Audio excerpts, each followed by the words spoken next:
Hello friends, जैसा कि हमने आपको पिछले लेक्चर में सीआरपीसी के इम्पॉर्टेंट सेक्शन के इम्पॉर्टेंट केसेस के बारे में बताया कि कौन सा संशोधन किस तारीख को हुआ और कब अंतः स्थापित हुआ।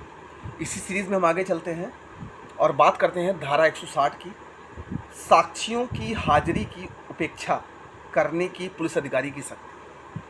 ठीक, तो कोई भी पुलिस अधिकारी अन्वेषण करते समय किसी भी ऐसे व्यक्ति से हाजिर होने की अपेक्षा कर सकता है जिससे उस मामले में संबंधित किसी तथ्य की जानकारी मिल सके। कोई पुलिस अधिकारी किसी पुरुष से जो 15 वर्ष से कम आयु का हो और 65 वर्ष से अधिक आयु का हो, या किसी स्त्री या किसी मानसिक या शारीरिक रूप से निःशक्त व्यक्ति से ऐसे स्थान पर जिसमें ऐसा पुरुष या स्त्री निवास करता है से भिन्न स्थान पर हाजिर होने की अपेक्षा नहीं करेगा। अब देखिए, ये जो सेंटेंस है वो दंड प्रक्रिया संशोधन अधिनियम 2008 31/12/2009 से अंतः स्थापित हुआ है। ठीक, अब आता है पुलिस द्वारा साक्ष्यों की संख्या, धारा 161। तो अन्वेषण करने वाला पुलिस अधिकारी धारा 160 के अंतर्गत उपस्थित किसी व्यक्ति की मौखिक या लिखित परीक्षा कर सकता है। पुलिस अधिकारी, ऐसा व्यक्ति उससे पूछे गए सभी प्रश्नों को सही सही उत्तर देने के लिए बाध्य है।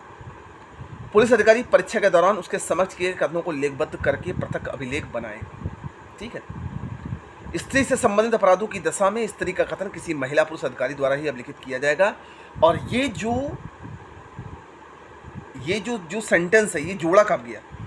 दंड प्रक्रिया संशोधन अधिनियम 2013 3/2/2013 से अंतः स्थापित हुआ। ये ध्यान रखिएगा, दंड प्रक्रिया संशोधन अधिनियम 2013 3/2/2013 से अंतः स्थापित हुआ। और ये किस वाद में कहा गया? नंदनी सत्यथी बनाम पीएल दानी, नरेंद्र कुमार बनाम जम्मू कश्मीर राज्य, इस वाद में ये बोला गया। ठीक, अब बात करते हैं धारा 164 की, संस्वीकृतियां एवं कथनों को अभिलिखित किया जाए। तो संस्वीकृतियां और कथन न्यायिक मजिस्ट्रेट या महानगर मजिस्ट्रेट अभिलिखित किया जाएगा। संस्वीकृति कन्फेशन इन्वेस्टिगेशन के दौरान या बाद में, ट्रायल या इंक्वायरी प्रारंभ होने के पहले या किसी भी समय अभिलिखित किया जा सकता है। मजिस्ट्रेट की शक्तियां प्राप्त पुलिस अधिकारी द्वारा कन्फेशन अभिलिखित नहीं की जाएगी। मजिस्ट्रेट की शक्तियां प्राप्त पुलिस अधिकारी द्वारा संस्वीकृति अभिलिखित नहीं की जाएगी। वह संस्वीकृति करने के लिए बाध्य नहीं है। यदि संस्वीकृति करता है तो उसके विरुद्ध साक्ष्य के रूप में प्रयुक्त हो सकेगा।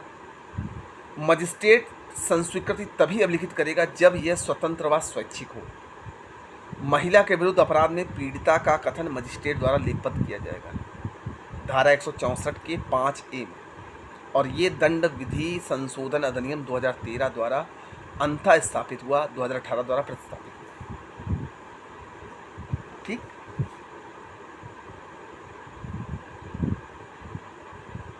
अब देखिए धारा 167 क्या कहती है कि जब 24 घंटे के अंदर अन्वेषण पूरा ना किया जा सके तब क्या प्रक्रिया?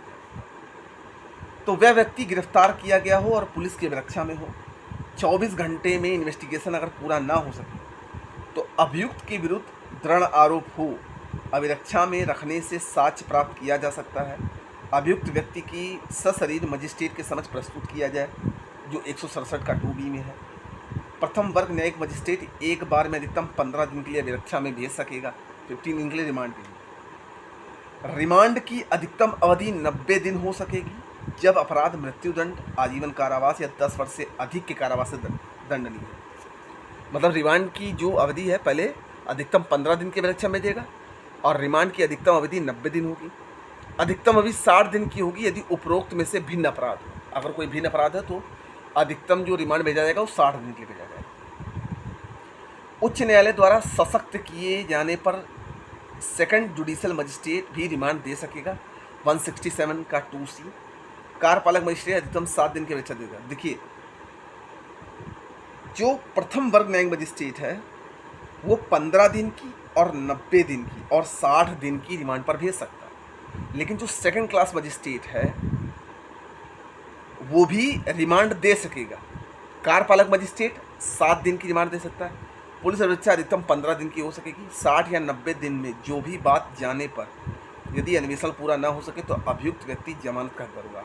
अगर 60 से 90 दिनों के अंदर इन्वेस्टिगेशन पूरा होता है या नहीं होता है तो अभियुक्त व्यक्ति को जमानत का हकदार हो जाता है। इसे त्रुटि के आधार पर जमानत डिफ़ॉल्ट बेल के नाम से जाना जाता है।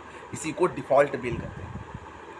धारा 167 के 5 में समन मामलों में समानता अन्वेषण 6 माह में पूर्ण हो जाना चाहिए। और इसमें हुसैन आरा खातून बनाम बिहार राज्य AIR 1980 के बाद में कहा गया कि मजिस्ट्रेट का यह कर्तव्य है कि अभियुक्त को धारा 167 के 2 के परंतु के अधीन उसके जमानत के अधिकार की सूचना दे।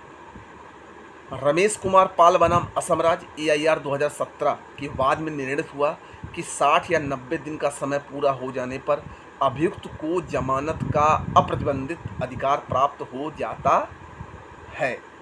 ठीक, तो आज के वीडियो में हम इतना ही रहने देते हैं। मिलते हैं हम आपसे नेक्स्ट वीडियो में CRPC के एक और इम्पॉर्टेंट सेक्शन के इम्पॉर्टेंट केसेस के बारे में।